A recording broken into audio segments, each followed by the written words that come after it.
प्रीति की शादी arrange marriage ज़रूर थी, लेकिन प्रीति को मुकेश बहुत पसंद आया था। उसने अपने पिता की पसंद को स्वीकार कर बहुत सपने सजाए हुए थे। उसकी सुहागरात तो काफ़ी खूबसूरत बीती थी। मुकेश उसका घूंघट उठाते बिल्कुल दीवाना सा हुआ था। वह रात बहुत खास थी।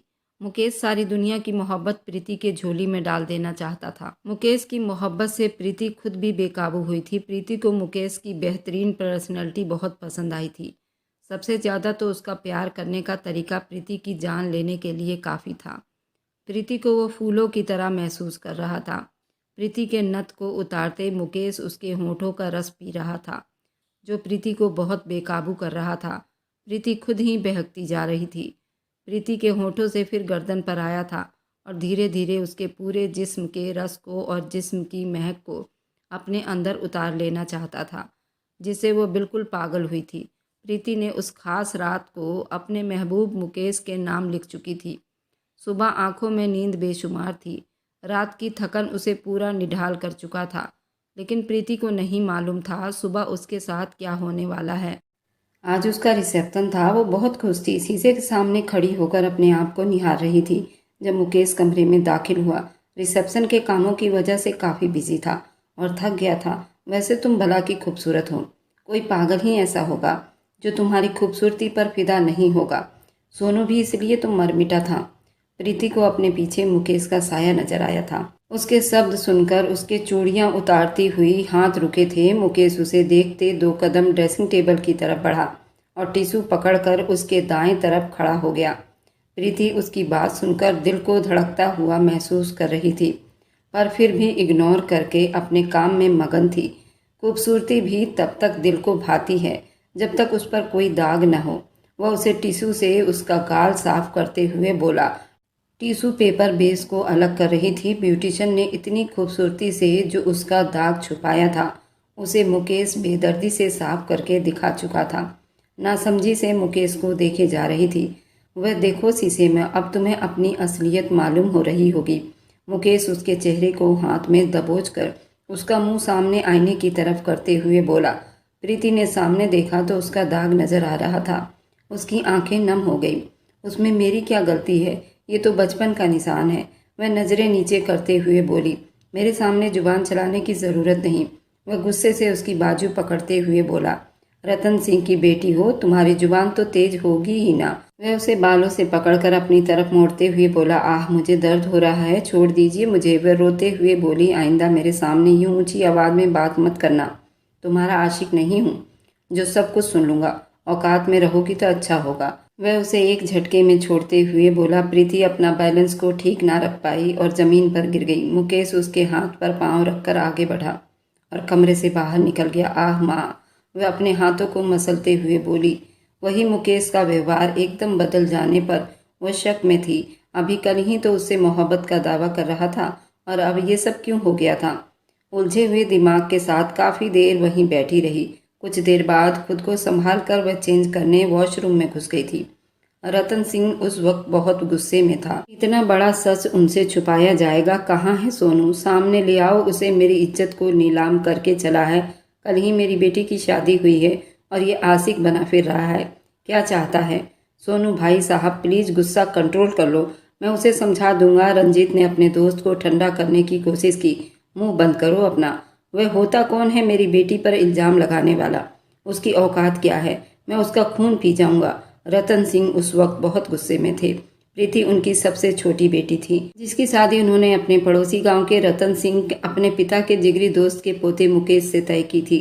जिसके बाद से सोनू को बहुत गुस्सा आया था। उसके दिल में क्या था आज वह खुलकर सामने आ गया, जब 4 बंदों के बीच में मुकेश को अपने और प्रीति के मोहब्बत के किस्से सुना रहा था। उस वक्त तो मुकेश चुप हो गया था, सबर के घूंट पीकर रह गया था।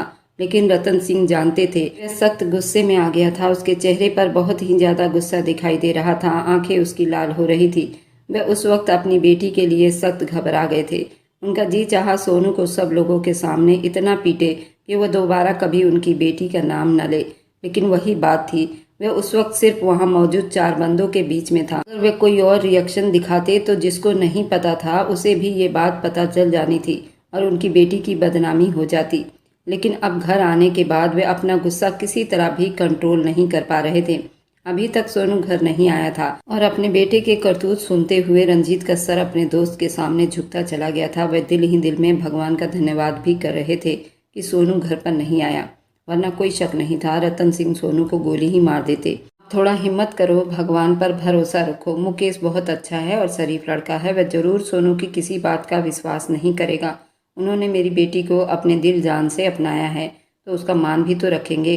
चंदा देवी ने रतन सिंह का गुस्सा ठंडा करना चाहा। हाँ, वे मान भी जब तक रखेंगे जब तक उनका बेटा खुद को काबू में रखेगा। उसकी बकवास सुनते सुनते अगर मेरी बेटी का घर बर्बाद हुआ ना तो याद रखना रंजीत, मैं भूल जाऊंगा कि तुम मेरे पड़ोसी हो और सोनू मेरे दोस्त का बेटा है। जान से मार दूंगा उसे। वे अपने गुस्से पर चिल्लाते हुए वहां पास पड़ी टेबल को जोर से ठोकर मारते अपने कमरे की तरफ बढ़े, जबकि मुकेश के घर इस वक्त बहुत टेंशन वाला माहौल बना हुआ था। सभी चुपचाप परेशान थे। 25 साल पहले की बात है जब रतन सिंह को भगवान ने शादी के दूसरे साल ही 2 जुड़वा बेटियों से उनका घर लक्ष्मी से भर दिया था। मिष्टी और प्रतिष्ठा दोनों ही उनकी आंखों का तारा थी, लेकिन फिर 10 साल बीत गए, उनकी कोई औलाद न हुई और अचानक ही भगवान ने 10 साल के बाद उनको फिर से एक प्यारी सी बेटी दी, जिसका नाम उन्होंने प्रीति रखा। प्रीति बहुत ज़्यादा खूबसूरत थी, लेकिन उसके दाएं गाल पर एक काला निशान था जो उस वक़्त तो बहुत छोटा सा था, लेकिन धीरे धीरे वक्त बीतने लगा तो वह निशान भी बड़ा होता चला गया। प्रीति के चेहरे पर उसकी खूबसूरती को दाग लगाता था, लेकिन रतन सिंह को अपनी बेटी के इस दाग से बहुत प्यार था। वे अपनी तीनों बेटियों में से सबसे ज़्यादा प्यार प्रीति से करते थे। जब से वह उनकी ज़िंदगी में आई थी, भगवान ने उन्हें भी बहुत दौलत दी थी और सभी ये समझते थे प्रीति को उनके घर में आने से ही भगवान ने उन पर अपनी कृपा की है।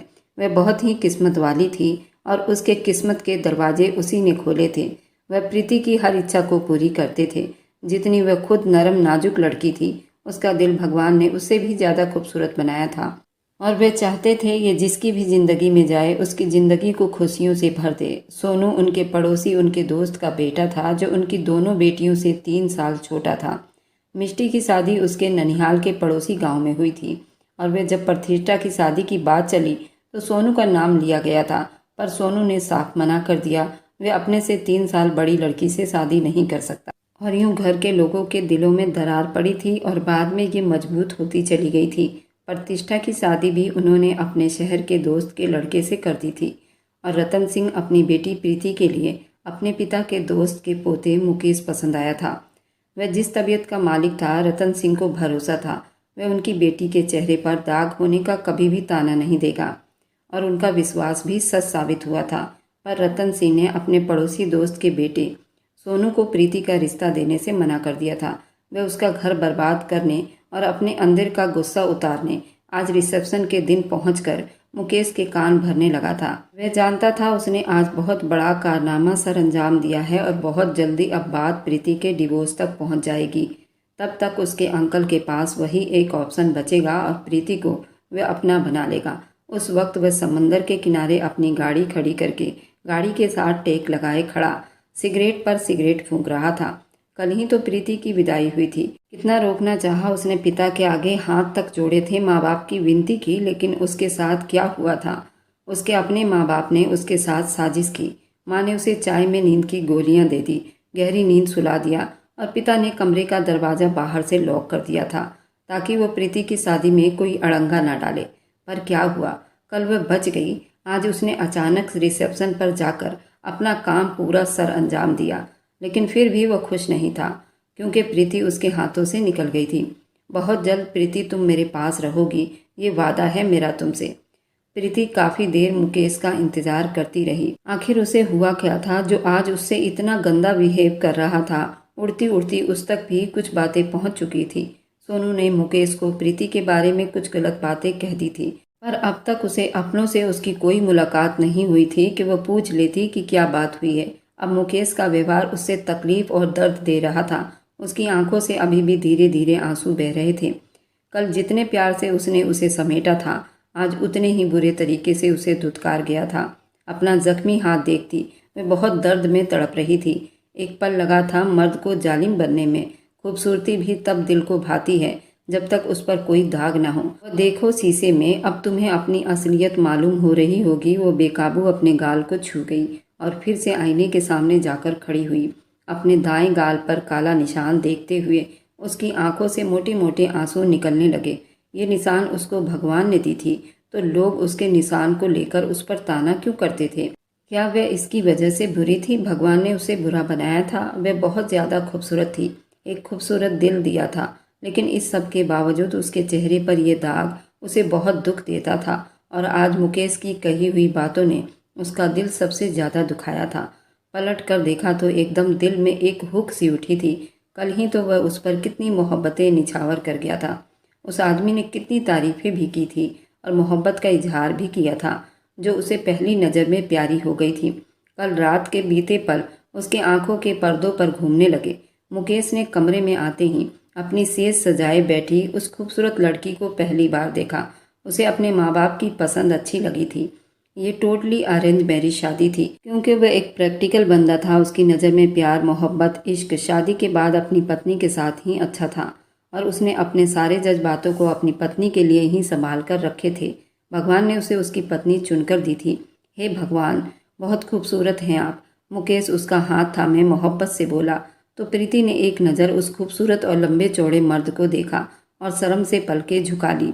मुकेश ने धीरे से उसका दुपट्टा पीछे हटाया तो वो पूरी जेवर से लदी हुई थी। आपको इससे बहुत परेशानी हो रही होगी ना? वह नॉर्मल अंदाज में बात करता प्रीति को बहुत प्यारा सा लगा था। सच बताऊं, मैं इस जेवर में बहुत थक गई हूँ, मैं उन्हें उतार दूँ? वह मासूमियत से पूछती। मुकेश के दिल की दुनिया हिला गई थी।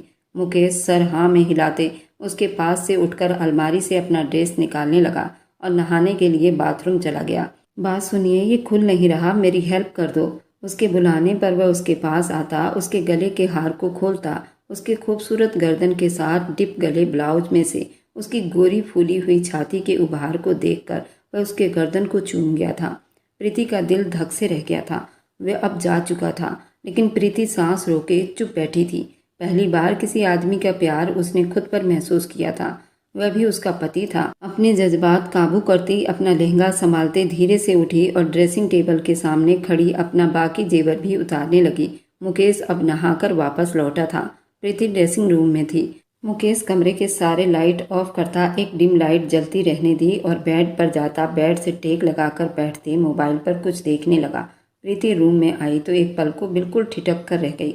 कमरे का प्यार भरा माहौल उसके दिल की धड़कनों को बढ़ा गया था। वह धीरे धीरे चलती उसके पास बेड के पास आई। मुकेश ने उसका हाथ थामे उसे अपने पास किया। उसका दिल सीने में धक से करता जा रहा था। प्रीति, आप जानती हैं, मैंने हमेशा से यही इच्छा की थी कि मेरी ज़िंदगी में आने वाली लड़की हर ऐब से दूर हो, बिल्कुल प्यारी हो, जैसा तरासा हुआ देवी हो। खूबसूरती सिर्फ जिस्म से नहीं, आत्मा और दिल का भी होना ज़रूरी होता है। जैसे मैंने अपने सारे सच्चे जज्बात अपनी पत्नी के लिए संभाल कर रखे हैं। मेरी इच्छा थी कि मेरी ज़िंदगी में आने वाली मेरी पत्नी का दिल भी शीशे की तरह पवित्र हो, उस पर मेरा नाम कुंदन से लिखा हो। मुझे आपकी सूरत ये पवित्रता मिली है, क्योंकि पवित्रता तो हमेशा अच्छे इंसान को ही मिलती है।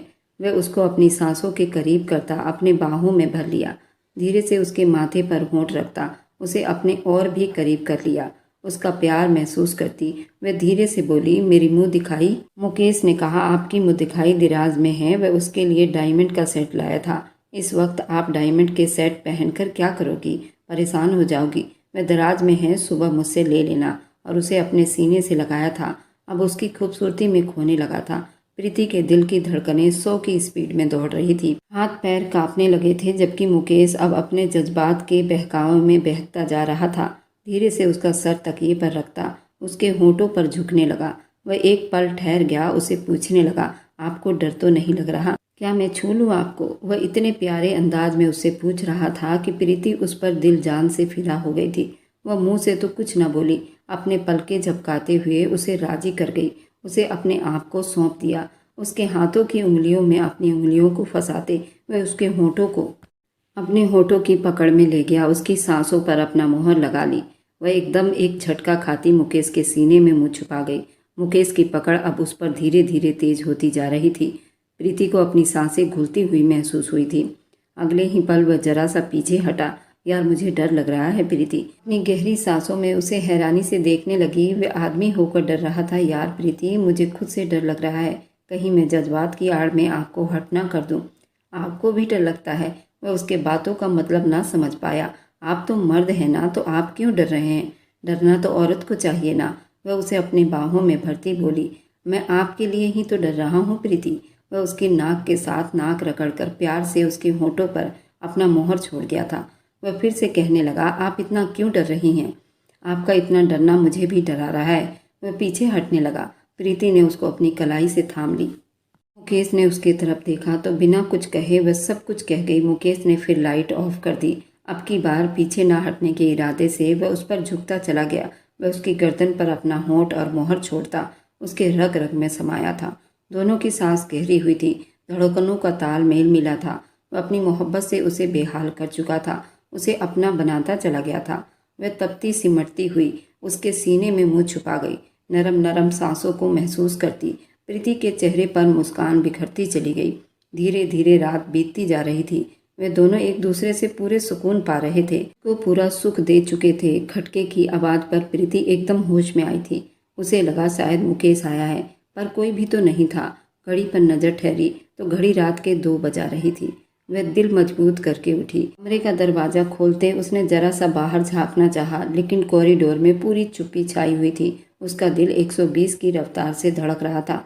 लॉक खोलकर बाहर निकली तो ठंड में जैसे वह कांप उठी थी। सोचा वापस जाकर शॉल ओढ़कर आती हूँ, लेकिन फिर इरादा बदल दिया। वह आगे बढ़कर न जाने इस वक्त आधी रात को वह कहाँ होंगे। इतनी ठंड में वह बड़बड़ाती आगे बढ़ रही थी कि टीवी हॉल में जाकर रुकी थी। नज़र सामने उठी। सामने सोफे पर वह घुटनों को फोल्ड किए बैठा गहरी सोच में गुम था। न जाने कब से यूं ही बैठे हुए कांपते उसके पास जाकर खड़ी हो गई। अब हिम्मत नहीं हो रही थी कि उसे बुलाती। नजरें झुकाए तो निगाह अपने जख्मी हाथ पर जा ठहरी, जो कुछ देर पहले उस जालिम आदमी के दिए हुए निशान थे। मुकेश वह धीरे से उसे बुला गई, पर वह एकदम उसकी आवाज़ पर चौंका और मुंह फेरते उसे अपने पास खड़ा देखा तो वह खुद भी खड़ा हुआ। अब क्या हो गया? क्यों आई हो यहाँ? अभी भी वही सब थे जो कुछ देर पहले थे। वह बाहर बहुत ठंड है, प्लीज़ कमरे में चलिए। मेरे सामने इतना मासूम बनने का नाटक मत करो। तुम्हारे इश्क के किस्से तुम्हारे आशिक के जुबान से सुन चुका हूँ, इसलिए अपनी ये मनहूस शकल यहाँ से गुम कर लो। और उसे बाजू से थामे दूर हटा गया। वह बड़ी मुश्किल से खुद को संभालते अपने आंसुओं को बहने से रोक ना पा रही थी। मुझे नहीं पता आप किस किस्से की बात कर रहे हैं, पर आप एक बार मुझे सारी बात। चुप, बिल्कुल चुप। वह बिल्कुल गुस्से से दहाड़ा था। ये मेरा घर है, यहाँ तुम अपने आशिक के किस्से सुनने नहीं बैठी हो। मैं यहाँ खड़ा होकर तुम्हें खुशी खुशी लोरी की तरह तुम्हारे इश्क के किस्से सुनाऊंगा। मेरी भी इज्जत है इस घर में, मैं बेटा हूँ इस घर का। और ठीक होगा तुम अपनी जुबान बंद करके रूम में वापस चली जाओ, इससे पहले कि मेरे सब्र का बांध टूट जाए। दफा हो जाओ यहाँ से। वह दांत पीसते बोला, आप इतनी नफरत करने लगे हैं मुझसे? वह हैरान हुई। नफरत? वह तो तुम्हें अब पता चलेगा नफरत होती क्या है। मुझे धोखा देकर तुम्हें सुकून से नहीं रहने दूंगा। वह उसको बालों से पकड़ लिया और वह डर गई। वह उसके गाल का काला दाग फिर से मुकेश की आंखों में चुभने लगा था। अपनी ये मनहूस शक्ल लेकर यहाँ से गुम हो जाओ प्रीति, वरना मैं बहुत बुरा कर जाऊंगा तुम्हारे साथ। मुकेश, मुझे अपनी सफाई में कुछ बोलने का मौका तो दो। क्या मौका दूं? रिसेप्शन में 4 बंदों के सामने तुम्हारे आशिक का किस्सा लेकर बैठा था और सबको सुना रहा था। किसी एक की भी हिम्मत नहीं हुई उसे रोकने की। वह तुम्हारा बाप, जो सिर्फ जुबान से इतनी बड़ी बड़ी बातें बनाते हैं, जब बोलने का वक्त आया तुम्हारे पिता ने भी एक शब्द नहीं बोला, चुपचाप सुनते चले गए। तो इसका मतलब क्या हुआ? वह सच्चा था। तुम और तुम्हारे घर वालों ने मुझे धोखा दिया है, मुझे एक ऐसी लड़की थमा दी। इसके न सिर्फ चेहरे पर दाग था, बल्कि उसके दिल और दिमाग पर भी दाग था। तुम्हारा किरदार दागदार है प्रीति, मुझे तुम जैसी लड़की की शक्ल भी नहीं देखनी। वह गुस्से से अपना मुंह फेर गया, जबकि अब कहने को कुछ बचा ही नहीं था। सब बर्बाद हो गया था। कहते हैं जब बात किरदार पर आ जाए तो सफाई देनी जरूरी पड़ जाती है। वह पलट गई, आंखों से आंसू बहते हुए वापस अपने रूम में आ गई। किस तरह उस आदमी ने कल रात उसे समेटा था और आज ये आदमी उसके किरदार पर उंगली उठा रहा था। क्या ये सच में गद्दार आदमी था? वह हिचकियों से रो रही थी। वही दरवाजे के पास बैठती चली गई। उसका दुख बहुत ज़्यादा था। उसने ये सारी बातें अपने दिमाग पर सवार कर ली थी। वह नहीं जानती थी सोनू ने क्या बोला था, पर उसके पिता क्यों चुप रहे? मुंह क्यों नहीं तोड़ा उस सोनू का? अगर वह चुप थे तो मुकेश को चाहिए था कि उसका मुंह तोड़ देता। पत्नी थी उसकी, इज्जत थी उसकी। एक रात पहले क्या वो उसे एक रात में ही नहीं समझ पाया था? अगर दिल में कोई और होता तो वो मुकेश से शादी ही क्यों करती। वह अब कारपेट पर लेटी हिचकियाँ भरने लगी थी कि न जाने कब उसका दिमाग सो गया और वो बेहोश हो गई। सुबह के 4 बज रहे थे जब वो कमरे में आया। दरवाज़ा खोला तो दरवाजे के बीचों बीच वह औंधे मुँह पड़ी थी कि एक पल को मुकेश का दिल धड़का था, लेकिन वह नज़रअंदाज करता बाथरूम की तरफ बढ़ गया था। वापस लौटा तो अभी भी उसी हाल में पड़ी थी। नीचे झुक कर बैठा उसका चेहरा देखने लगा, जहाँ आंसुओं के मोटे मोटे निशान थे। फर्श गीले थे, चेहरे पर मासूमियत थी। उसके चेहरे का वो ब्लैक निशान मुकेश का दिल धड़का रहा था। उसकी खूबसूरती को छुपाता नहीं था, बल्कि और ज़्यादा उभार देता था। लेकिन वह कल से उसकी बार बार बेइज्जती कर रहा था, उस दाग को ही निशाना बना रहा था। उसके किरदार की धज्जियाँ उड़ा चुका था, क्योंकि सोनू ने भरी महफिल में उसे साफ शब्दों में कहा था कि वे और प्रीति एक दूसरे को बहुत दिनों से पसंद करते हैं और एक दूसरे को बेहद चाहते हैं। लेकिन अंकल जी ने ज़बरदस्ती उसे मुकेश के साथ ब्याह दिया था, वरना उसकी शादी तो सोनू से ही होनी थी। और भी ऐसी फालतू बातें की। उन बातों की वजह से वो बहुत ज़्यादा अपसेट था। अब तो वो प्रीति की शक्ल भी देखना अच्छा नहीं समझ रहा था। खुद को उस कमरे से दूर कर लिया था, कहीं गुस्से में वह उसे चोट न पहुंचा दे, कुछ गलत मुंह से न निकाल दे, यूँ सबका मान टूट जाए। खासकर उसके पिता और उसके दादा, जो प्रीति से बेहद मोहब्बत करते थे। आखिर वह उसके दादा के जिगरी दोस्त के बेटे की बेटी थी। वह सर झटकता उठने लगा। नज़र उसके हाथ पर जा ठहरी। उसके हाथ पर जख्म था, वह भी उसी का दिया हुआ था। एकदम से उसे अपनी बाहों में भरकर बिस्तर की तरफ लाता, उसका सर तकिए पर रखता, उस पर जरा सा झुकता। वह नींद में भी हिचकियाँ ले रही थी और डरी सहमी हुई थी। मुकेश के कमीज को जकड़ लिया था, जैसे वह कोई बुरा सपना देख रही हो और डर रही हो। मुकेश ने धीरे से अपनी शर्ट को उससे छुड़वाया था और उस पर कंबल उड़ा दिया था। वह बहुत चुप से नहा धोकर पूजा करने मंदिर चला गया था। कुछ पल के लिए उसने दुनिया की बातों को भुला दिया था। अपने मन में सोचता हुआ प्रार्थना कर रहा था, हर सुकून की दवा सिर्फ भगवान के चौखट पर मिलती है। वही है जो दिलों पर मोहर लगाकर भी उसे मिटा देता है। इधर सोनू बहुत खुश था। हाँ यार, क्या ज़बरदस्त काम किया है तुमने, बहुत खूबसूरत थी। बस अब देखना, ये पिक उनके रिश्ते की दीवार में आग साबित होगी और फिर सब खत्म, वह सिर्फ मेरी हो जाएगी। सोनू फ़ोन पर किसी से बात करता, उस पिक्चर के बारे में उससे बात कर रहा था जो अभी थोड़ी देर पहले उसे व्हाट्सएप पर मिली थी। वह इतनी गंदी चाल खेल रहा था कि घर में कोई नहीं जानता था, पर वह प्रीति की ज़िंदगी में जहर घोल चुका था। उसने बिना देरी किए वह पिक्चर मुकेश के नंबर पर सेंड कर दी। अब आ जाएगा मज़ा। मेरी प्यारी प्रीति, तुम सिर्फ मेरी हो। ये छोटी सी तकलीफ़ और बर्दाश्त कर लो मेरी जान, बस फिर उसके बाद एक बार मेरी हो जाओ। पलकों पर बिठा कर रखूँगा तुम्हें, हर दुख का इलाज करूँगा तुम्हारे। वह दिल ही दिल में प्रीति से बात कर रहा था। उसे यूँ लग रहा था जैसा वह सोच रहा था वह सब कुछ वैसा ही होगा। प्रीति को डिवोर्स होगी और फिर डिवोर्स के बाद वह उसे अपना लेगा। लेकिन ये नहीं जानता था, जब ऊपर वाला बिगाड़ने के बजाय सुधारना शुरू कर दे तो दुनिया की कोई भी ताकत उसे बिगाड़ नहीं सकती। जो अपने गुस्से में उस वक्त शैतान बना हुआ था, शैतान तो किसी दौर में भी आए उसे मिटना ही होता है। वहाँ सब लोग सुबह का नाश्ता कर रहे थे। रात भर बिना बिस्तर के ज़मीन पर सोए रहने से प्रीति को बुखार हो गया था। वह बड़ी मुश्किल से उठी थी, नहा धोकर पूजा करने चली गई थी। उसे बहुत ठंड लग रही थी। सुबह नाश्ते के लिए नौकरानी बुलाने आई तो उसे बुखार में तपा देखकर वह भागकर माला देवी को बुला लाई। दादी ने उस मासूम का बुखार चेक किया तो एक घूरती निगाह अपने पोते पर डाली, जो अपना मुंह दूसरी तरफ फेर गया। राधा, मेरा फ़ोन लेकर आओ, डॉक्टर को फ़ोन करो, आकर बच्ची को चेक करे। वह किसी को ये खबर यहाँ होनी है। वह साथ उसे भी सुना गई थी। वह बिना उनकी बातों का जवाब दिए बाहर निकल गया। कुछ देर में ही डॉक्टर ने आकर प्रीति का पूरा चेकअप करके उसके लिए मेडिसिन लिख दी थी और उसे किसी भी टेंशन वाली बात से दूर रखने को कहा गया था। दादी को समझ नहीं आ रहा था, अचानक मुकेश और प्रीति के बीच आखिर ऐसी क्या बात हो गई है। दोनों एक दूसरे के पास होते हुए भी इस तरह दूर थे। दिन में प्रीति का बुखार काफ़ी हद तक कम हो गया था। घर से उसकी माँ का फ़ोन आया तो उसने उठा लिया, लेकिन अपने और मुकेश के बीच हुई किसी भी बात के बारे में माँ से कोई बात नहीं की। वह जानती थी उसकी माँ छोटे दिल की है। अगर उन्हें मुकेश और उसके झगड़े का पता चला तो शायद वह सहन ना कर पाए। उसके पिता जितने ही दबंग आदमी थे, उसकी माँ उतनी ही डरपोक और सीधी औरत थी। बस उन्हें अपने पति की मूड की ही फिक्र सताती रहती थी। उनका काम अपने पति के गुस्से को हर वक्त ठंडा रखना था और उनके बीच उनकी अपनी जात कहीं खो गई थी और यही खूबी और कमी जो भी था प्रीति ने भी अपनी माँ से ही ली थी। वह भी बहुत ज़्यादा बहादुर नहीं थी कि अपने हक के लिए किसी से लड़ सकती। उसकी बहन प्रतिष्ठा और मिष्टी बहुत ही कॉन्फिडेंस लड़कियाँ थी। माला देवी ने उसके लिए कमरे में ही खाना भिजवाया और नौकरानी को उसका खास ख्याल रखने को कहा गया, क्योंकि दादी को भी उसके बारे में कुछ कुछ पता चल गया था। मुकेश और सोनू के संबंध के बारे में सुन चुकी थी। वह तो पहले ही इस रिश्ते के लिए तैयार नहीं थी, लेकिन अपने पति की वजह से उन्हें चुप रहना पड़ा था, वरना उनका दिल था वह अपनी सहेली के रिश्तेदार की लड़की अपने घर की बहू बनाकर लाती। पर किस्मत को उनकी जोड़ी स्वीकार ही नहीं थी। अब ऐसी बातों से उन्हें फिर से उम्मीद जाग गई थी, लेकिन ये तो वक्त ने तय करना था उनकी उम्मीद पूरी होती है या टूटती है। शाम के वक्त माला देवी प्रीति के कमरे में ही थी। उसे हल्की फुल्की बातें करते उसका दिल बहला रही थी। वह एक बहुत ही प्यारी और अच्छे दिल की औरत थी। प्रीति को उनकी वजह से बहुत सहारा मिल गया था। वह जानती थी कि मुकेश का दिल बुरा नहीं है, लेकिन समस्याएं ऐसी हो गई थी। उसका भरोसा टूट गया था। एक ही रात में शायद वो पूरा यकीन ही नहीं कर पाया था, इससे पहले कि उसके विश्वास की धज्जियां उड़ा दी गई थी।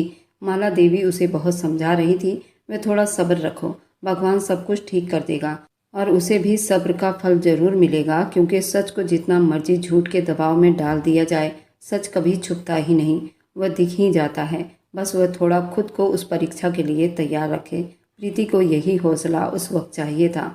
उसने एक बार फिर से मुकेश से बात करने की सोची। उसे अपने भगवान पर पूरा भरोसा था, वह जरूर उसकी सुनेगा, क्योंकि वह जानती थी वो बेकसूर लड़की है और भगवान किसी पर भी उसकी हिम्मत से ज़्यादा बोझ नहीं डालता। वह गुस्से से आग बबूला होता हवेली में दाखिल हुआ। पापा पापा, करमवीर को बुला गया था।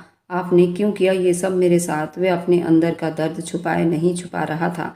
अब क्या हो गया बेटा? कल ही उन्होंने अपने बेटे को बहुत अच्छे से समझाया था। वह प्रीति को एक मौका देकर देखें। क्या वह सच में एक गलत किरदार की लड़की है? कुछ वक्त तो देकर देखना चाहिए, फिर फैसला करना चाहिए। लेकिन आज फिर वो भड़का हुआ था। ये देखिए, जिसे आप बहुत अच्छा समझ रहे थे, उसके करतूत इस मोबाइल में उनके सामने कर गया, जहाँ सोनू और प्रीति की पिक्चर थी। इसमें वह दोनों एक दूसरे के बहुत करीब थे। कुछ पिक्चर में तो प्रीति के गाल पर जहाँ दाग था वह तड़प उठा था। उसकी पत्नी को उससे पहले भी किसी ने छू लिया था। उसके हिस्से में वो लड़की आई जो न खुद पवित्र थी, न उसका किरदार ठीक था। वह तड़पा था और अपने बाल नोचने लगा था। करमवीर तस्वीर देखते बुरी तरह से गुस्से में हुए थे। जबकि माला देवी भी मुकेश के पास आई थी। वह उनके कंधे पर हाथ जोड़ से रखती। प्रीति की निगाहें मुकेश पर ही थी। दिल किसी सूखे पत्ते की तरह कांप रहा था। वह नहीं जानती थी उन तस्वीरों में क्या है, पर इतना जरूर था, उसकी इज्जत की अब धज्जियां उड़ चुकी थी और ये वक्त भी आना था सबके सामने।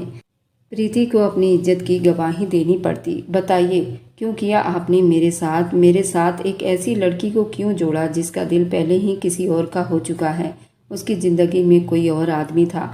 बताइए, मैंने तो आप पर भरोसा किया था, क्योंकि मुझे विश्वास था पापा मेरे लिए किसी गलत लड़की का चुनाव कभी नहीं कर सकते। पर मेरा अब विश्वास टूट गया है। मैं टूट गया हूँ पापा। उसकी आंखों से आंसू झिलमिला उठे थे। करमवीर ने भी मोबाइल अपने हाथ में ले लिया तो उनके चेहरे पर भी गुस्सा दिखाई दिया। आपको कहा था मत करो अपने मरे हुए पिता पर विश्वास। देख लिया ना उसका नतीजा। प्रीति के दादा और मुकेश के दादा जिगरी दोस्त थे, तभी से ये प्रीति के घर वालों से इनका बहुत अच्छा संबंध था। मेरा पोता अब टूट गया है। उसे आज तेरी जिद और अहंकार ने तोड़ दिया है। क्या बुराई थी मेरी सहेली के रिश्तेदार में? इतनी पढ़ी लिखी और इतनी सुलझी हुई लड़की थी। मुकेश को पसंद भी करती थी। उसका दिल शीशे की तरह साफ था और उसके दिल पर मुकेश का नाम भी लिखा था। अगर तुम हाँ भर लेते तो मेरे बेटे की ज़िंदगी में एक ऐसी लड़की आती जो सिर्फ उसी की होती। मुकेश अपने बाल मुट्ठियों में नोच रहा था। उसे अपनी पहली रात रह रहकर याद आ रही थी, जब वह टूटकर उसकी बाहों में सिमट रही थी। वह आंखें मीचे वह पल याद करता। खुद को बेबस महसूस कर रहा था। ये एहसास सच था या अभी जो दिखाई दे रहा था ये सच था? दिमाग कहता है यही सच है जो सामने है, उसे धोखा मिला है। पर दिल कहता वह लड़की अपने जज्बात में सच्ची थी। वह उस वक्त बुरी तरह दिमागी दबाव में उलझा हुआ था। बेटा मुकेश, संभाल लो खुद को। इतनी जल्दीबाजी में कोई भी फैसला लेना अच्छी बात नहीं। हम मिलकर कोई फैसला जरूर लेंगे, आप बस खुद को संभालो। करमवीर ने बेटे को हौसला दिया। प्रीति का जिस्म पूरी तरह से हिलकर रह गया था। वह बात सुनती सीढ़ियों की तरफ बढ़ी। अपने किरदार की सफाई देनी थी। उसके लिए चाहे उसे कुछ भी सहना पड़ता। वह अपना घर बचाने के लिए हद से गुजरने वाली थी। अभी वह कुछ सीढ़ियां ही उतर पाई थी कि माला देवी की निगाह उस पर जा ठहरी। उसकी लाल आंखों से बुरी तरह से डरकर वहीं रुक गई थी। अच्छा हुआ आ गई सामने। तुम्हें शर्म न आई? शादी से पहले किसी गैर मर्द की बाहों का हार बनते? मेरा पोता ही मिला था बर्बाद करने के लिए। माला देवी भी अब गुस्से से चिल्लाई थी। तुम्हें यहाँ से चले जाना चाहिए प्रीति। तुम्हारा मेरे पोते की जिंदगी में अब कोई जगह नहीं। मुकेश, जो रिश्ता नासूर घाव की तरह हो और आपको निगलने लगे, उस रिश्ते को अपनी जगह से काट कर दूर फेंक देना चाहिए। रोज रोज रोने से तो अच्छा है एक बार रो लो। फिर सोनू अपनी चाल चल चुका था। पत्थर गर्म था, हथौड़ा भी बड़ी जोर से ही लगनी थी। चिंगारी छूटते ही आग लग जाने से घर तबाह हो जाता, और अब आग लग चुकी है। अब बर्बादी किस्मत थी। मैं अपनी पत्नी को डिवोर्स देना चाहता हूँ। वहाँ पर बिल्कुल सन्नाटा छा गया था। उन शब्दों की तकलीफ ने प्रीति के दिल में दर्द जगाया था। इससे पहले कि वे और ज़्यादा बोलता, प्रीति की आंखों के आगे अंधेरा छा गया, और वे जो आधी सीढ़ियों तक पहुँची थी, लड़खड़ाती हुई नीचे आई और औंधे मुंह सबके सामने ही गिर पड़ी थी। उसका जिस्म बेजान था। वहाँ पर जितने भी लोग खड़े थे, कोई भी अपनी जगह से हिल नहीं पाया था। सभी बिल्कुल सुन खड़े रह गए थे। वक्त भी जैसे रुक सा गया था। उसके माथे से खून बहा तो माला देवी ने अपने दिल पर हाथ रख लिया। करमवीर भी घबरा गए थे। बेटे की इस हरकत पर करमवीर का खून खौल उठा था। मुकेश ने पास पड़ी टेबल पर दोनों हाथों से मुक्के बरसाए थे। टेबल चकनाचूर हो गया था। उसके दोनों हाथ जख्मी हो गए थे। उस वक्त हवेली में एक कोहराम सा मचा हुआ था। सोनू ने वह आग लगाई थी कि एक पूरा हंसता खेलता घर बर्बाद हो रहा था। आप उन्हें घर ले जा सकते हैं। अब ये ठीक है, बस सावधानी रखिए। जख्म अभी ताज़ा है, कोई लापरवाही ना हो। डॉक्टर ने माला देवी और करमवीर से कहा तो प्रीति को बिल्कुल चुप से घर ले आए थे। किसी को कानों कान खबर नहीं लगने दी थी। अब क्या करें? रात के करीब 12 बज रहे थे। शाम में जो कुछ हुआ उसके बाद से मुकेश खुद को जख्मी करता प्रीति को अस्पताल पहुंचाने के बाद वहां से चला गया था। माला देवी और विक्रम ने, आराधना ने उसका हॉस्पिटल में ट्रीटमेंट करवाया। वह लोग उसे वापस ले आए थे। उसके माथे पर गहरा जख्म था, पर पट्टी और टांके लगाए गए थे। पर वह अब एक जिंदा लाश बनकर बैठी थी, जैसे उसे अब चिता पर लिटाना बाकी रह गया था। माला देवी उस मासूम को देखते आंसू बहाने लगी। उसका चेहरा साफ बता रहा था वह लड़की बिल्कुल सच्ची थी और उसमें कोई ऐब नहीं था। उसका किरदार भी बिल्कुल साफ था। करमवीर, मैं इस बच्ची को तो नहीं जानती, लेकिन इसकी आहें साफ बता रही है कि ये बिल्कुल पवित्र लड़की है। इसका किरदार बिल्कुल ठीक है। ये मासूम है। माँ, मुझे लगता है मेरी परवरिश में ही कोई कमी रह गई थी। जो मुकेश ने आज ये हरकत की है, वे भी बहुत गम में दिखाई दे रहे थे। क्या प्रीति को वापस उसके घर भेजें? अरे पागल हो गए हो क्या तुम लोग? ऐसा सोचना भी मत। माला देवी ने बहुत गुस्सा किया था। उन्होंने कहा कि ये क्या तरीका है? शादी के दूसरे दिन ये इतनी जख्मी हो गई है। रतन सिंह हमारे बारे में क्या सोचेंगे? बरसों से हमारा उनका संबंध इतना अच्छा है, लेकिन मुकेश ने तो उसे डिवोर्स की धमकी दी है और वे उसके साथ नहीं रहना चाहता। नहीं करमवीर बेटा, अभी डिवोर्स तक बात नहीं पहुंची है। मुकेश को हम समझा सकते हैं और इसकी सच्चाई को हम उसके माता पिता के सामने रखेंगे। आखिर सोनू और प्रीति के बीच ऐसा कौन सा संबंध था जो इतना घटिया इल्ज़ाम इस पर लगा है? शादी से पहले ही ये सब उनको क्लियर करना चाहिए था। मुझे तो लगता है सोनू सिर्फ उसे पसंद करता है, बाकी ये लड़की बिल्कुल उसे पसंद नहीं करती। शायद मुझे लगता है ये एक तरफा प्यार है। अगर सोनू इसे सच्चा प्यार करता तो वह इस तरह कभी न करता। बस इसको पाने की चाह में ये सब ड्रामा कर रहा है। हो सकता है प्रीति में ऐसी कोई गलती ना हो। प्रीति मुकेश के जिंदगी से निकल जाएगी। वह भी दिल पर पत्थर रखकर बोलती चली गई। अब माला देवी को प्रीति और मुकेश की सुहाग रात के दिन वाली बात याद आ गई, जो कि माला देवी ने उस चादर से पुष्टि की थी कि प्रीति बिल्कुल अनछुई लड़की थी। वह चादर मैंने खुद उस धोबी को दिया था और उसने इतने सारे नेग लिए थे, तो ये कैसे हो सकता है? जबकि दूर बैठी प्रीति अभी भी दीवार को ही घूरे जा रही थी। ये मर्द जात भी ना कभी कभी इतने जालिम हो जाते हैं, जीती जागती लड़की को जिंदा लाश बना देते हैं। कुछ दिनों तक इन दोनों को एक साथ नहीं रहना चाहिए। इसे झगड़ा और बढ़ जाएगा। ये मेरे पास मेरे ही कमरे में रहेगी तब तक जब तक मुकेश को अपनी गलती का एहसास नहीं हो जाता, या जब तक वह अपनी गलती की माफ़ी नहीं मांग लेता। दादी ने नौकरानी को आवाज़ दी, जो उनकी बहुत पुरानी नौकरानी थी। वह अभी तक रात गए उनके साथ साथ रहती थी। उसका नाम ललिता था। ललिता, प्रीति को कमरे में ले जाओ और ख्याल रहे प्रीति की ज़रूरत का हर सामान इस कमरे में मौजूद हो, उसे कहना ना पड़े। ललिता से बहुत गंभीरता से कहते हुए उसके जाते ठंडी आ भर गई। जो कुछ भी था, प्रीति उनको बहुत ही साधारण लड़की दिखाई दे रही थी। आखिर ये उनके मरे हुए पति के दोस्त की पोती थी और उनके घर से इनका बहुत ही अच्छा खासा संबंध था। वह उसके माँ बाप को बहुत अच्छे से जानते थे, फिर वे आज तक सोनू के बारे में ये बात नहीं जान पाए थे। आखिर क्या था इन दोनों के बीच का राज? माला देवी को इतना तो पता था कि रतन सिंह ने अपनी बड़ी बेटी के लिए सोनू का चुनाव किया था। फिर उसके बाद उन्होंने अपनी मिष्टी के लिए भी उसके लिए रिश्ता भेजा था। दोनों के लिए सोनू ने मना कर दिया था। फिर सोनू से ये तो 10 साल छोटी थी, फिर वह उसके पीछे क्यों पड़ा था? और अगर सोनू को प्रीति पसंद थी तो रतन सिंह को सोचना चाहिए था और उसकी शादी सोनू से करवा देनी चाहिए थी। फिर उन्होंने इस सब में मेरे पोते को क्यों शामिल किया? ये सब एक राज था जो दादी के दिमाग में हथौड़े की तरह चल रहा था। अचानक से ही चंदा देवी की आंख खुली तो रतन सिंह भी हड़बड़ाकर उठ बैठे थे। क्या हुआ? चंदा देवी ठीक होना? वह उनको गहरी सांस भरते देखते परेशान हुए थे। रतन सिंह, मेरी बच्ची, मेरी प्रीति, मुझे तो लगता है वह किसी तकलीफ में है। उसको कोई तकलीफ है, वह रोते बोले जा रही थी। रतन सिंह ने उन्हें गले से लगा लिया, उन्हें थपकी देने लगे।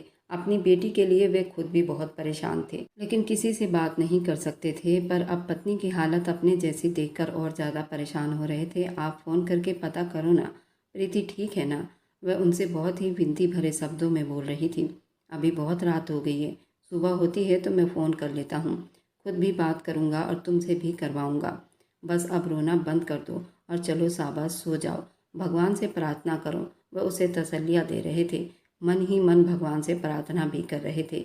भगवान ही तो होते हैं जो बेचैन दिलों को आराम पहुंचाते हैं। मुकेश 2 दिन से हवेली नहीं आया था। प्रीति माला देवी के कमरे में ही थी, बिल्कुल चुप हो गई थी। माँ का फ़ोन आया, पिता से भी बात हुई, लेकिन दादी के समझाने पर उनका मान रखते अपने घर वालों से लड़ाई झगड़े की बात छुपा गई। उसका दिल बिल्कुल टूट चुका था। वह अब मुकेश के साथ कोई संबंध नहीं रखना चाहती थी, जो किसी की सुनी सुनाई बातों पर यकीन करके उसे पलक झपकते ही डिवोर्स की धमकी दे गया था। बस अब उसे दादी का मान पूरा रखना था। वह बहुत चुप से सभी बड़ों की बात मान रही थी और फिर अपने माँ पापा के पास वापस लौट जाना चाहती थी।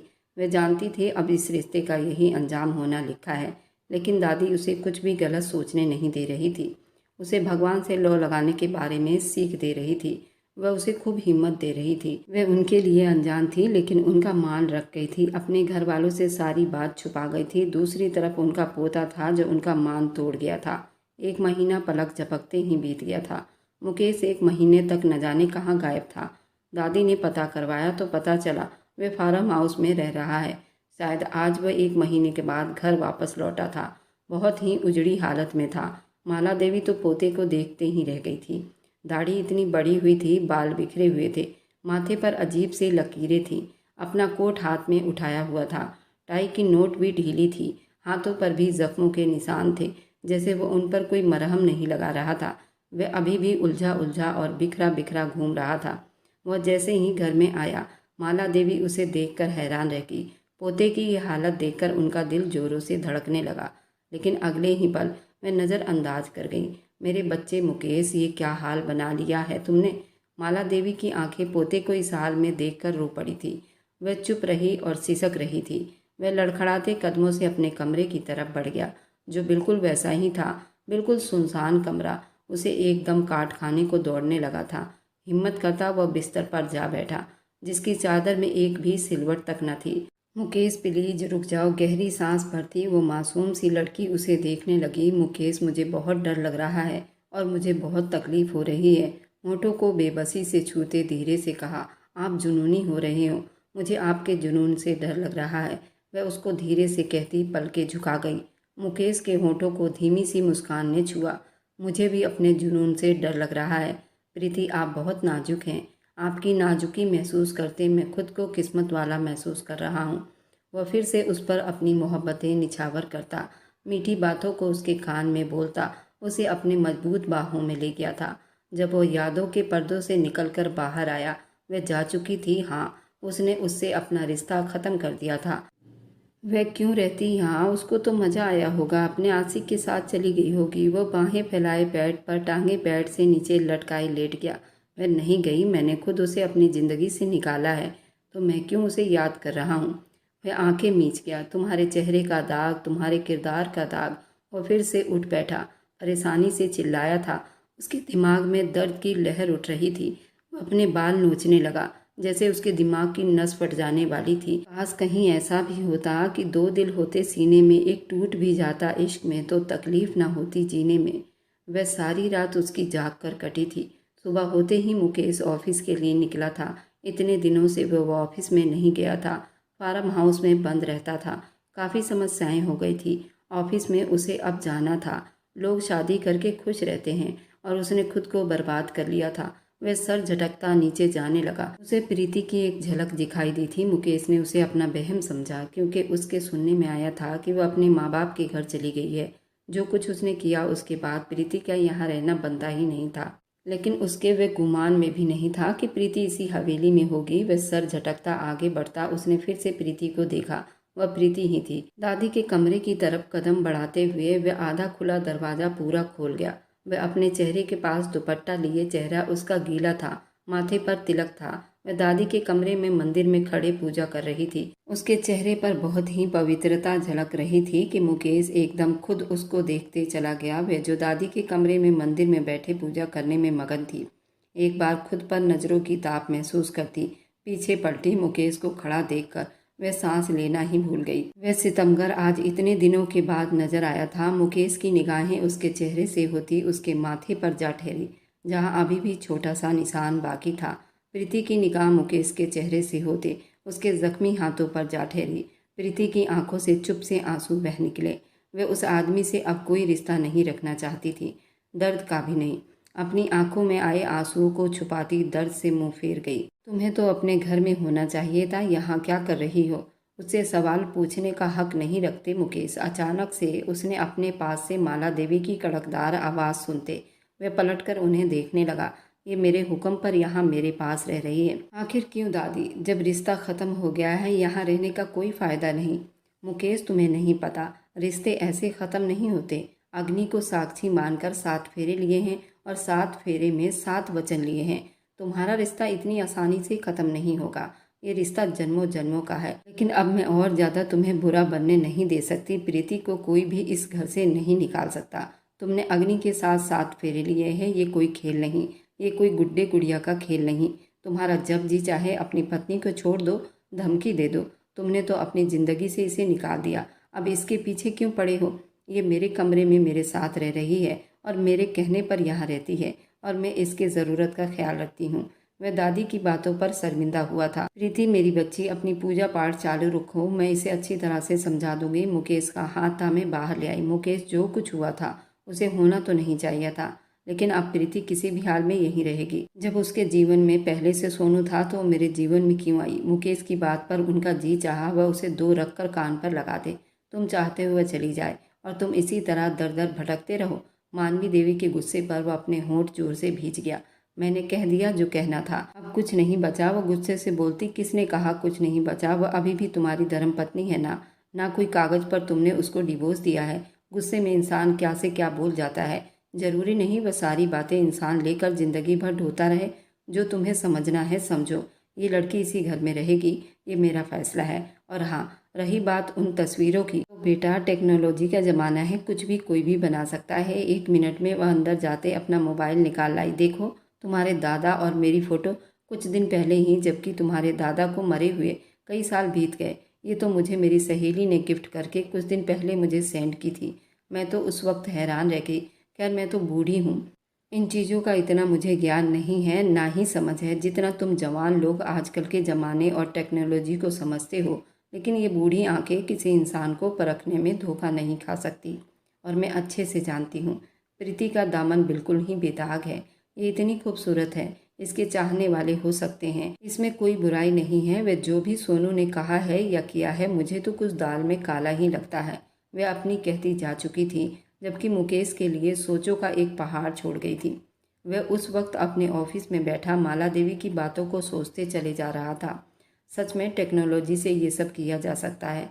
किसी की भी पिक्चर को किसी के साथ भी जोड़कर कुछ भी किया जा सकता है। जबकि उसकी माँ आराधना बार बार उस पर जोर दे रही थी कि वह उनकी सहेली के रिश्तेदार से शादी करके वह उसे अपनी ज़िंदगी में शामिल कर ले ताकि वह खुश रहे।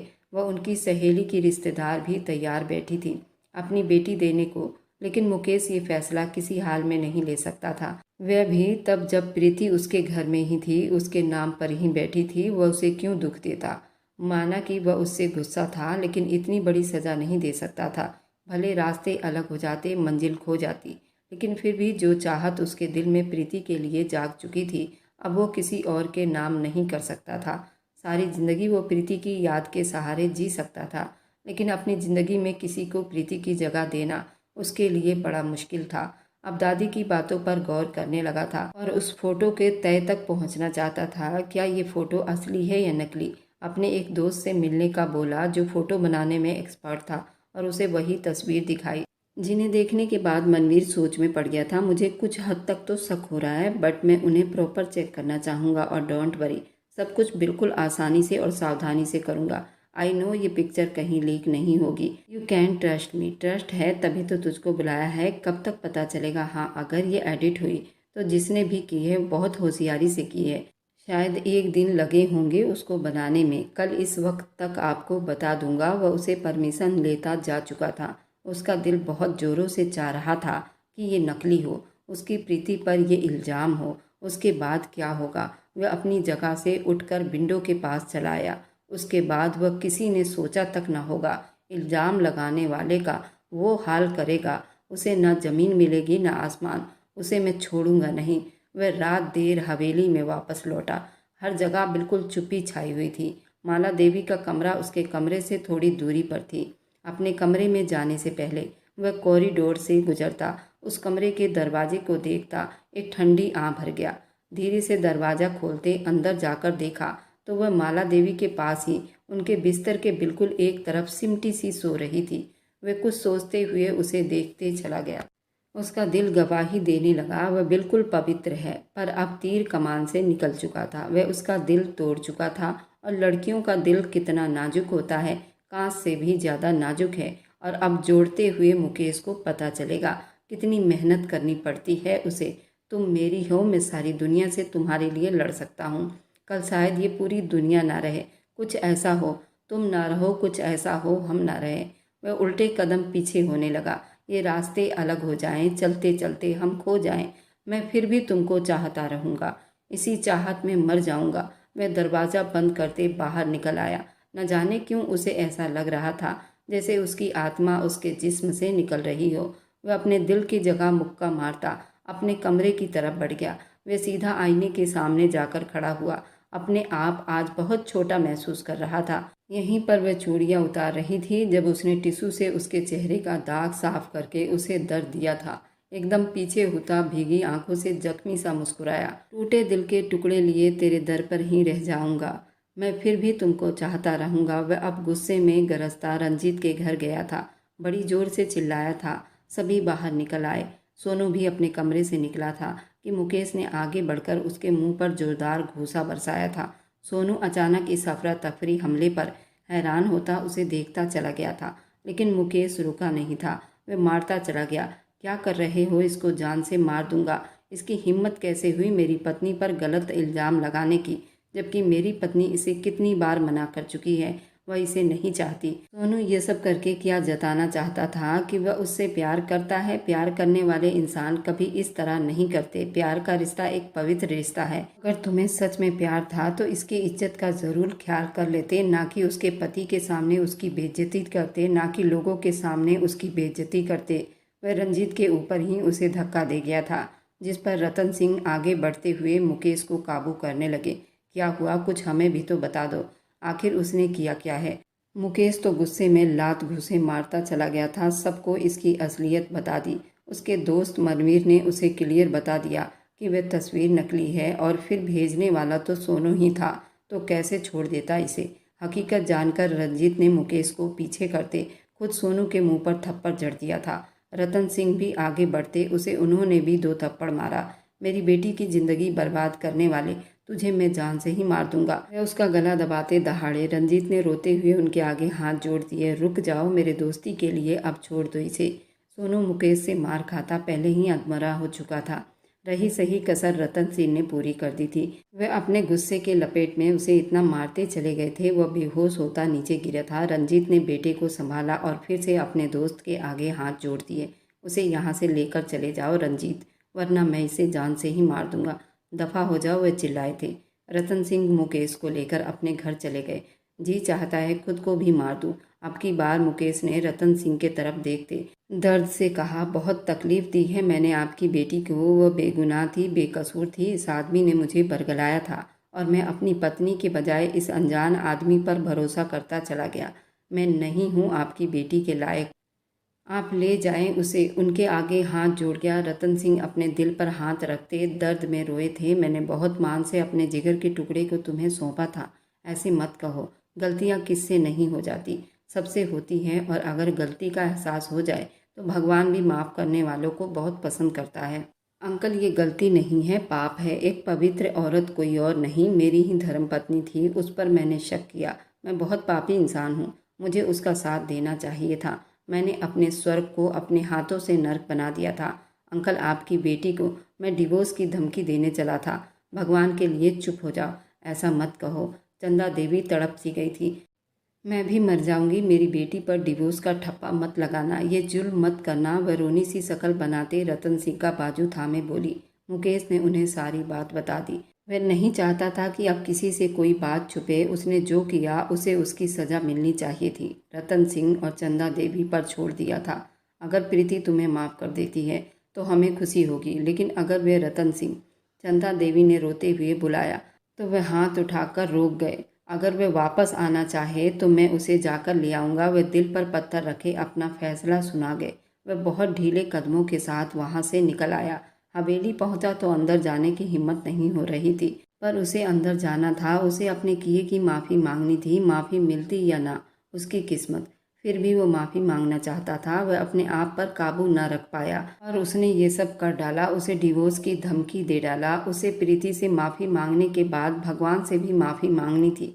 वह दादी के कमरे में आया तो वह फिर से पूजा कर रही थी। वह घुटनों के बल उनके पास गिरता, उनका दिल दहला गया। पूजा करते, आरती लेते, बूढ़ी हड्डियों से उठती, अपने पोते के पास आई। पोते की यह हालत देखते अंदाज़ा लगाना बड़ा मुश्किल हो गया था। अपने किए पर अब बहुत पछता रहा था। दादी, वो मुझे माफ़ कर देगी ना? वह रोनी सी शक्ल बनाकर अब सवाल कर रहा था। माला देवी के दिल पर हथौड़े बरसने लगे थे, जबकि दरवाजे पर खड़ा जिस्म बिल्कुल बर्फ की सिल्ली की तरह सुन पड़ा था। सच्चे दिल से की गई माफ़ी भगवान स्वीकार कर लेता है। उन्होंने उसे बहुत हौसला दिया। दादी, मैं तो पापी इंसान हूँ। अचानक से उसे देखते हुए चौंका और उसकी तरफ बढ़ा। उसे देखकर चुप आंसू बहा रही थी। अब की बार उसके आगे घुटनों के बल झुकता हुआ अपने हाथ उसके पांव पर रखने लगा। प्रीति करंट खाती पीछे हटी। वह फिर से हाथ जोड़ गया। प्लीज़ प्रीति, माफ़ कर दो मुझे। मैं नहीं रह सकता तुम्हारे बिना। तुम पर शक करके मैंने खुद पर जुल्म किया है। मैं बहुत बुरा इंसान हूँ, लेकिन फिर भी माफ़ी मांगने तुम्हारे पैरों में गिरा हूँ। वह भीगी शब्दों से कहता उसे अपने लिए नरम करना चाह रहा था, पर वह नरम ना हुई और मुंह फेर लिया। मुकेश जैसे अब हार गया था। वह पीछे हट गया। वह उसके साथ जोर जबरदस्ती नहीं कर सकता था। चुप से कमरे से निकलता अपने कमरे की तरफ बढ़ गया। वह पीछे रोती रह गई। मैं तुम्हें मजबूर नहीं करूंगी प्रीति, लेकिन आज अगर वह टूट गया तो बिखर जाएगा। औरत के अंदर भगवान ने बहुत सब्र रखा हुआ है। वह खुद को भी संभाल लेती हैं और पूरे परिवार को भी, और मर्द के आने वाली नस्ल को भी। लेकिन मर्द के अंदर इतना सब्र नहीं होता। आज मैंने सच में उसकी आंखों में बहुत मोहब्बत देखी है। आगे तुम्हारी मर्जी, जो दिल चाहे रास्ता चुन लो। वह भी उस पर छोड़ दी। मोबाइल पर मैसेज टोन बजी थी। उसकी माँ का मैसेज था। उसने धड़कते दिल से सुना। बेटी, मुकेश आया था। जो कुछ भी हुआ मुकेश ने हमें सब बता दिया है। उसने अपनी गलती की, हमसे माफ़ी भी मांगी है। वह तुमसे भी माफ़ी मांगना चाहता है। प्रीति का दिल दुखा था। हमेशा की तरह औरतों को ही झुकने को क्यों कहा जाता है? उसने दर्द से आंखें मींच ली। प्रीति, माफ़ करना तुम्हारी मर्जी। अगर अपना लो तो भी ठीक होगा। ये तुम्हारा अपना फैसला होगा। तुम पर जोर जबरदस्ती नहीं करेंगे। अगर तुम्हें अपने मायके आना है तो पापा को फ़ोन कर लेना, वह लेने आ जाएंगे। उनकी रोती आवाज़ सुनते हुए रो दी। उसने अपने दिल पर हाथ रखा। वह भी डिवोर्स का ठप्पा नहीं चाहती थी। उसने पलटकर दरवाजे को देखा और फिर अगले ही पल वह मुकेश के रूम में थी, जो सर झुकाए बैठा, हाथ में ब्लेड लिए था, जैसे कुछ गलत करने जा रहा हो। उससे पहले कि वह खुद को सजा देता, प्रीति ने उस तक पहुंचकर उसके हाथ से ब्लेड को छीन लिया था। ये क्या कर रहे हैं आप? वह तड़प गई, जबकि मुकेश उसे देखता रह गया था। वह खुद को सजा देने जा रहा था। अपनी जुबान काट कर, जिससे उसने प्रीति को डिवोर्स की धमकी दी थी। प्रीति उसके इस व्यवहार से डर गई थी और उसके सीने से जा लगी थी। मुकेश ने उसे अपने सीने में जोर से दबा लिया था, जैसे उसने अब अगर छोड़ा तो वह कहीं उसे छोड़कर ना चली जाए।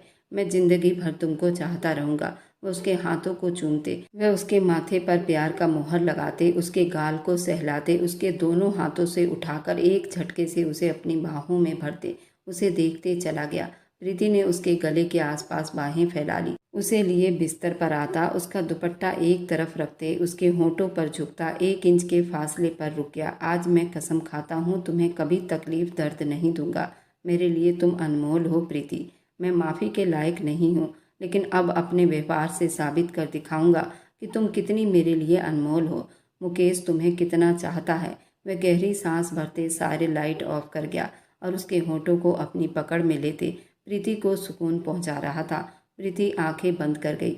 वह जानती थी ये सब बातें माफ़ी के लायक नहीं थी, लेकिन किसी ने उसके साथ जोर जबरदस्ती नहीं की थी। वह जो चाहे फैसला ले सकती थी, पर उसके दिल पर मुकेश राज कर रहा था। वह अगर आज मुकेश को छोड़ती तो जरूर उसके माँ बाप उसे सारी ज़िंदगी बैठा कर न रखते, उसकी शादी करने की ज़रूर सोचते। वह मर ही जाती उसे एक आदमी के प्यार को पाकर।